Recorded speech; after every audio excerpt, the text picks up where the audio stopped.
નમસ્કાર, હું રવિ નિમાવત અને આપ જોઈ રહ્યા છો જેતપુર સત્ય ન્યૂઝ. અને હાલ જેતપુર નવાગઢ નગરપાલિકાના અમુક કર્મચારી મારી સાથે છે. એ આક્ષેપ એવા કરે છે કે જેતપુર નવાગઢ નગરપાલિકાની અંદર ભૂગર્ભ ગટર માટે 9 ગાડીઓ છે હાલમાં, એટલે કે 4 ગાડીઓ પહેલાં હતી ને અત્યારે 5 ગાડી સરકારશ્રી તરફથી નવી 5 ગાડીઓ ફાળવવામાં આવી છે. પરંતુ આક્ષેપો એવા થાય છે કે 9 ગાડીઓમાંથી 4 ગાડીઓ નિકાલ માટે ટૂંકમાં કામ માટે છે ને 5 ગાડીઓ અત્યારે બંધ હાલતમાં પડી છે. અને 9 ગાડીઓમાંથી 4 ગાડીઓ ચાલે છે અને 5 ગાડીઓ અત્યારે બંધ હાલતમાં પડી છે. ગાડી ચાલુ છે પણ અત્યારે ગાડી કંઈ કામ માટે જાતી નથી. અને આક્ષેપ એવા પણ છે કે એક ગાડીમાં 3 માણસ હોવા જોઈએ, એક ડ્રાઈવર ને 2 મજૂર હોવા જોઈએ. તો અત્યારે 4 ગાડી જે ગામમાં રાઉન્ડમાં છે એમાં માત્ર 8 જ જણા ચાલે. એક ગાડીમાં 2 વ્યક્તિ છે ને 4 ગાડીમાં 8 વ્યક્તિ છે. તો હોવા જોઈએ 4 ગાડીમાં 12 જણા હોવા જોઈએ, 9 ગાડીમાં 27 જણા હોવા જોઈએ. તો સ્ટાફ પણ કહેવાય એમ કે સ્ટાફ પણ પૂરતો છે નહીં. અને જ્યારે પબ્લિકને જરૂર હોય, જનતાને જરૂર હોય કે ભાઈ ભૂગર્ભ ગટર ભરાઈ ગયું હોય, અત્યારે કોઈ ફોન કરતું હોય સામાન્ય વ્યક્તિ, ત્યારે જવાબમાં એવું આવતું હોય કે સ્ટાફ નથી અથવા માણસો નથી. પણ એ જવાબદારી નગરપાલિકાની હોય છે. નગરપાલિકાની આ બેદરકારી કહેવાય છે. કારણ કે 9 ગાડીઓ હોય અને સ્ટાફ ના હોય તો એ બેદરકારી નગરપાલિકાની કહેવાય છે.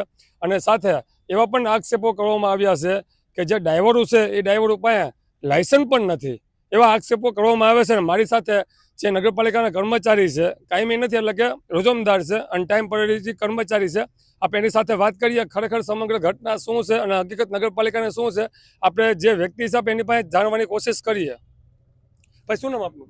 સુરેશ જેઠવા નામ છે મારું. તમે જે આ કયો છો નગરપાલિકામાં 9 ગાડીઓ છે અને અત્યારે હાલ 4 ગાડીઓ ચાલે છે અને ડ્રાઈવર પાસે લાયસન્સ પણ નથી, ખરેખર શું ઘટના છે? ખરેખર ઘટના એ તો કહેવામાં એમ આવે છે કે જો અત્યારે 5 ગાડી સામે પડી છે અને એક ગાડી આ આપણે અત્યારે ઊભા છીએ. ખરેખર એક ગાડીમાં 2 માણસ હોવા જોઈએ અને એક લીગલી ડ્રાઈવર હોવો જોઈએ, લાયસન્સ વાળો. બરોબર, લાયસન્સ એક ગાડીમાં 2 કે 3? તમે કીધું ને 3. એક ગાડીમાં 3 માણસ હોવા જોઈએ, એક ડ્રાઈવર 2 મજૂર. પણ ખરેખર કહેવાનું એવું છે કે આ લોકો લાયસન્સ વગરના ડ્રાઈવર રાખે છે. બરોબર. અને બીજી વસ્તુ એ છે કે 2 મજૂર હોવા જોઈએ. આજે આપણે જેતપુર નવાગઢ નગરપાલિકામાં 9 ગાડી આપેલ છે સફાઈ માટે.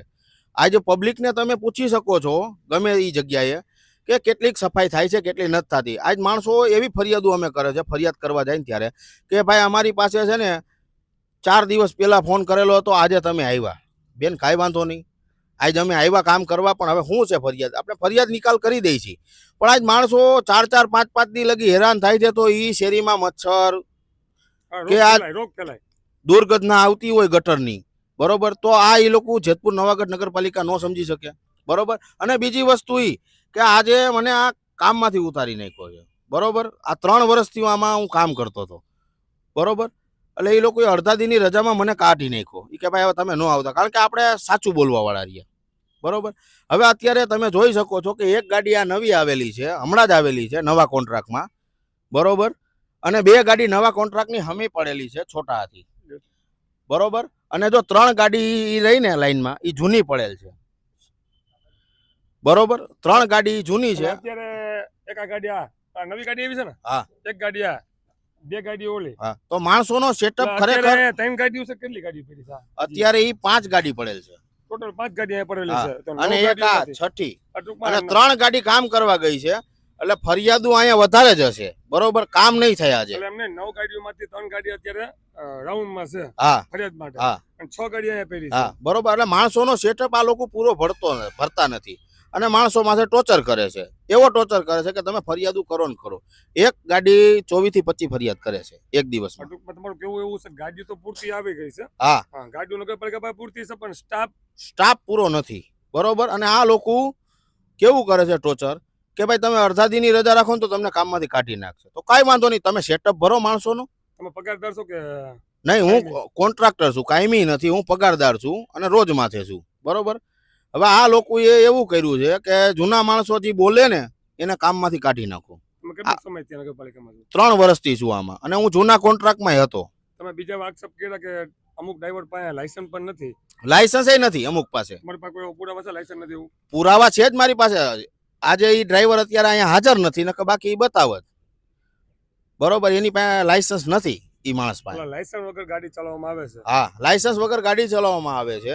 અને બીજી વસ્તુ એ છે કે આજે આ વસ્તુ રહી આજ માણસોનો પૂરો સેટઅપ હોય બરોબર આ તો અને લોકોને પૂરા ખબર ડ્રાઈવર નથી. હોય તો જેતપુર નવાગઢ નગરપાલિકાના જે કોઈ આ આપણે ટેક્સ ભરે છે નગરપાલિકાનો તો એને પૂરું કામગીરી મળે કે ન મળે સાહેબ 100%. ટેક્સ ભરતા હોય તો એનું કામ બોલવું જ જોઈએ. બરોબર એ લોકોને પૂરતું કામ નથી મળતું. પબ્લિક અવારનવાર લાઈવમાં થાય છે ને રોષ કરીને એવું કહે છે કે અમને પૂરતું કામ નથી મળતું. પૂરતું કામ નથી મળતું એનું કારણ છે કે સેટઅપ ઘટે છે. આમાં પૂરતું કામ એ શું કરી આપે? અને આજ બીજી વસ્તુ એ છે કે આમાં સુપરવાઇઝર જ માણસો નથી ભરતો બરોબર. સુપરવાઇઝર જૂના માણસો સાચું બોલે અને કામમાંથી કાઢી નાખે છે તો આમાં મિસ્ટેક કેની આવે છે? કોન્ટ્રાક્ટરની. તો આજ સુપરવાઇઝરને કાંઈ આવક છે કે કોન્ટ્રાક્ટરને કાંઈ આવક છે? તમે આ બાબતે કોઈ ચીફ ઓફિસર સાથે તો વાત કરી કઈ કે નહીં મેં કોઈની હારે વાત જ નથી કરી. મેં ડાયરેક્ટ જ લાઈવ મૂક્યું છે કારણ કે હું 3 વર્ષથી આમાં કામ કરું છું બરોબર. અને એ લોકોએ ડાયરેક્ટ અડધા દિનની રજામાં મને કાઢી નાખ્યો કારણ કે હું સાચું બોલતો હતો. તમે શું કહેવા માંગો છો આ બાબતે? બાબત એવું કહેવામાં આવે છે કે હું નવાગઢ વોર્ડ નંબર 2 ની અંદર રહું છું અને ગટરોની સમસ્યા ઊભી જ છે, પરંતુ સ્ટાફ નથી. એપ્લિકેશન આપીએ તો એવું કહે સ્ટાફ નથી, ડ્રાઈવર હાજર નથી. સાધનો છે, પહેલાં એવું કહેતા કે અમારી જોડે કોઈ સાધનો નથી. અત્યારે આધુનિક સાધનો તમને જોવા મળે છે. 4-5 ગાડી અહીંયા પડી છે, 2-3 ગાડી કામ ઉપર ગઈ છે, પરંતુ એમાં પૂરો સ્ટાફ નથી તો પૂરા જેતપુરની અંદર એ લોકો પહોંચી ના શકે. આજે એપ્લિકેશન કરીને અઠવાડિયા પછી આવે તો એ સફાઈનું મતલબ હું ત્યાં સુધીમાં તો ગંદકી થઈ ગઈ હોય, રોગચાળો ફેલાઈ ગયો હોય. પરંતુ જ્યારે એપ્લિકેશન આપીને 2 કલાકની અંદર જો ગાડી અને પૂરતો સ્ટાફ હોય તો માણસ જગ્યા ઉપર પહોંચી શકે, સફાઈ થઈ શકે, જેના કારણે ઉઘાડા પગે નાના બાળકો રમતા હોય શેરી પાડોશની અંદર તો એને કોઈ પ્રોબ્લેમ ન થાય. અત્યારે ચોમાસાના કારણે ગટરો ઉભરાય છે, નાના બાળકો ઉઘાડે પગે રમતા હોય તો અત્યારે જો હર કોઈ નાના ગરીબ વસ્તીની અંદર હર કોઈ નાના નાના બાળકોની અંદર પગુની અંદર ખંજવાળીને ફોડા થયેલા જ છે. હવે આ વસ્તુ આવી રીતે બને તો એ સરકારી હોસ્પિટલની ત્યાં જવાનું, સરકારી હોસ્પિટલમાંથી બીજી જગ્યાએ, એટલે આના ઘણી બધી સમસ્યાઓ છે. પરંતુ જો પૂરતો સ્ટાફ ભરે અને ગાડી પૂરતી છે જો ટાઈમ ટુ ટાઈમ પહોંચી શકે. માની લો કે નવાગઢ છે, દેવડીની ધાર છે, બળદેવની ધાર છે, કેનાલ છે, જે કોઈ વસ્તુ છે એ જગ્યાએ સાધનો છે, માણસો નથી એટલે પહોંચી નથી શકતા. એટલે આપણે કમસે કમ 11 થી 12 જગ્યાઓ છે જેતપુરના એવા વિસ્તારો હોય તો એની અંદર કમસે કમ માણસ ઓછા હોય તો પહોંચી ના શકે, કારણ કે એક જ દિવસની અંદર 12 જગ્યા ઉપર ન પહોંચી શકે. પરંતુ સ્ટાફ વધારે હોય તો સમજો કે એક દિવસની અંદર 6 થી 7 વિસ્તારોને આવરી અને સફાઈ કરી શકે. મારું કહેવાનું મતલબ છે જો કોન્ટ્રાક્ટ બેઝ ઉપર આપેલું હોય ને કોન્ટ્રાક્ટ મેં રાખેલો હોય તો મારી જવાબદારી હોય કે મારે સ્ટાફ પૂરો કરવો જોઈએ. જો હું સ્ટાફ પૂરો ન કરી શકું તો મારે કોન્ટ્રાક્ટ લેવાનો અધિકાર નથી. માત્ર કોન્ટ્રાક્ટરની નહીં પણ નગરપાલિકાના ચીફ ઓફિસર હોય કે ચૂંટાયેલા પ્રતિનિધિ હોય, જેતપુર શહેર નગરપાલિકાના પ્રમુખ પણ હોય, બધાની જવાબદારી બનતી હોય છે. બધાની જવાબદારી બને છે. એટલા માટે જ આપણે નગરપાલિકાના પ્રમુખ હોય કે નગરપાલિકાના સદસ્ય હોય એ લોકોની પાસે સ્ટાફ પૂરતો ન થતો હોય એટલે એ લોકો કોન્ટ્રાક્ટર ફાળવી અને કોન્ટ્રાક્ટરને આપે છે. કારણ કે એ લોકો વ્યક્તિગત મજૂર ગોતવા, વ્યક્તિગત સફાઈ કર્મી ગોતવા ન જાય કે પણ કોન્ટ્રાક્ટર આપવામાં આવે તો કોન્ટ્રાક્ટર પાસે તો માણસો હોય જ, એની પાસે તો પબ્લિક હોય તો એમ શા માટે નથી કરતા? અને કરે છે તો નવા શા માટે? જે લોકો જૂના છે, જેને ગટરની ખબર પડે છે કે આ તૂટેલી ગટર છે, આને સાફ કરવી પડે, આમાં ગેસ થવાની શક્યતા છે, આમાંથી ઉફાણું નીકળવાની શક્યતા છે, આ ગરમ ઉફ આવે આને સાફ કરવી જરૂરી છે. જે અનુભવી છે એવા લોકોને કાઢી નાખે. અત્યારે હાલમાં નવાની ભરતી કરી તો નવાની ભરતી કરી એ પહોંચવા તો જોઈએ ને, પણ નવા પણ નથી પહોંચતા. તો આ હતા નગરપાલિકાના ટેમ્પરરી કર્મચારીઓ હતા. એમના સીધા જ આક્ષેપો નગરપાલિકાના જે કોન્ટ્રાક્ટર છે ભૂગર્ભ ગટરના તેમની ઉપર પણ છે. અને હું સાથે એ પણ કહેવા માગું છું, નગરપાલિકા કહેવાતી એક્ઝેક્ટ નગરપાલિકા જેતપુર નવાગઢ નગરપાલિકા કહેવાય છે, પરંતુ કામમાં માત્ર 0 હોય એવું સાબિત થઈ રહ્યું છે. કારણ કે નગરપાલિકા એટલા લોકો જે ચૂંટાયેલા પ્રતિનિધિ છે અને સાથે નગરપાલિકાના પ્રમુખ પણ છે અને સાથે નગરપાલિકાના ચીફ ઓફિસર સાહેબ પણ છે. આ જવાબદારી ખરેખર તો આપણે જોવા જઈએ તો એની જવાબદારી બને છે. કોન્ટ્રાક્ટર ખરેખર યોગ્ય રીતે કામ કરે છે કે નથી કરતું, યોગ્ય રીતે કોઈ સ્ટાફ પૂરતો છે કે નથી.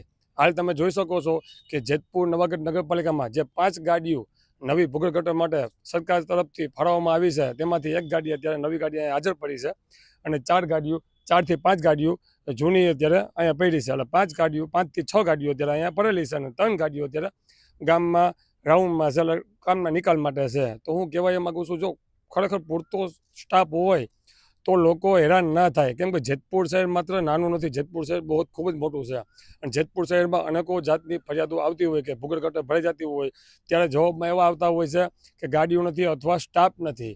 ગાડીઓ પણ છે પણ સ્ટાફ નથી. એટલે કહેવાનો મતલબ એ છે કે ગાડીઓ પૂરતી છે, આ લોકો પાસે સ્ટાફ નથી ને સાથે આક્ષેપો ગંભીર એવા આક્ષેપ થાય છે કે નગરપાલિકાના જે ડ્રાઈવરો છે એ ડ્રાઈવરો પાસે લાયસન્સ પણ નથી. જો આમાં કોઈ એવી ઘટના બને તો એમના જવાબદાર કોણ છે? નંબર 1. નંબર 2, જેતપુર શહેરની અંદર લોકોએ જ્યારે મત આપીને જે પ્રતિનિધિને ચૂંટાવ્યા હોય એ લોકોની પણ સાથે જવાબદારી બને છે કે અમારા મત વિસ્તારમાં, અમારા વોર્ડમાં જો કોઈ એવું કામ થતું હોય તો એ કામ ના થવા દેવું અને લોકોને જે જરૂર પડતી હોય જરૂર માટે ખરા પગે ઊભું રહેવું એ પણ એની જવાબદારી બને છે. અને કર્મચારી કોઈ કોન્ટ્રાક્ટર હોય, કોન્ટ્રાક્ટર પાસે કેમ કામ કઢાવવું એ નગરપાલિકાના ચૂંટાયેલા પ્રતિનિધિ હોય અથવા ચીફ ઓફિસર સાહેબ હોય, આ બધાની જવાબદારી બનતી હોય છે. પરંતુ જેતપુર શહેરની નગરપાલિકાની અત્યારે આ હાલત જોવા મળી રહી છે.